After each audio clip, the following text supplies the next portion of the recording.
你现在的任务啊，就是多和西城培养感情，早日让我抱上曾孙子。怎么样？我这个要求不过分吧？你如果跟他发生了什么，别怪我对你不客气。西城，你奶奶不是想抱曾孙子吗？跟他一块儿搞出个孩子出来。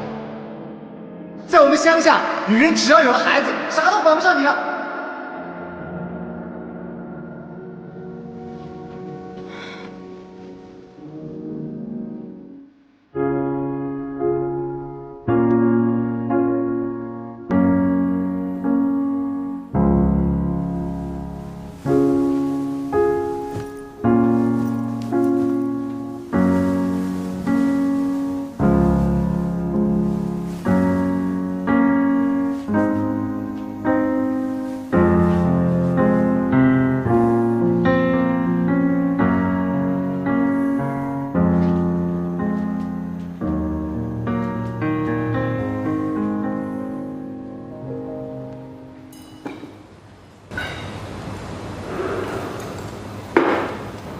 哎，吃饭呢？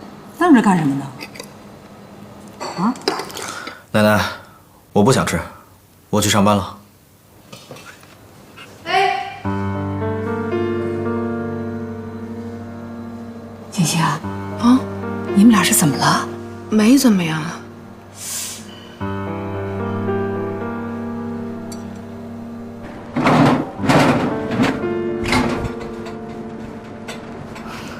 贺小姐，感觉怎么样？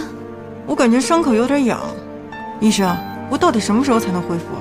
你的脸部多处地方已经动了刀子，现在看起来外面情况还不错，但是必须要住院观察一段时间才能知道具体情况。如果再次动刀的话，恐怕很难修补了，所以请你耐心一点。好了好了，好好休息，走。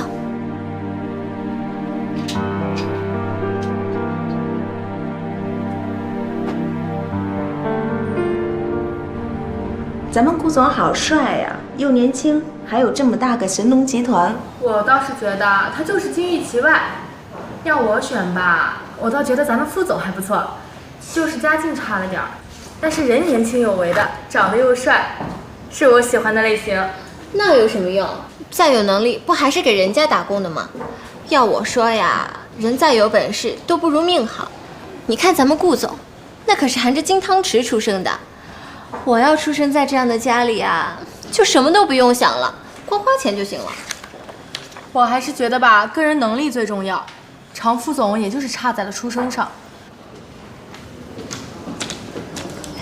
常副总，来找顾总啊？啊，是顾总他还忙着呢。忙着呢，忙着玩游戏。唉，你说如果他不是顾家继承人的话，以他现在的工作态度，恐怕早就走人了。别乱说话，当心让他听见。常副总，你说如果坐在那个屋子里的人是你，该多好。你看，哎，顾总，你别说话。这是谁做的？公司下属部门送过来的设计方案。他们就是这么做事的吗？马上把所有部门主管召集起来开会。我倒要看看，他们一天到晚都在干什么。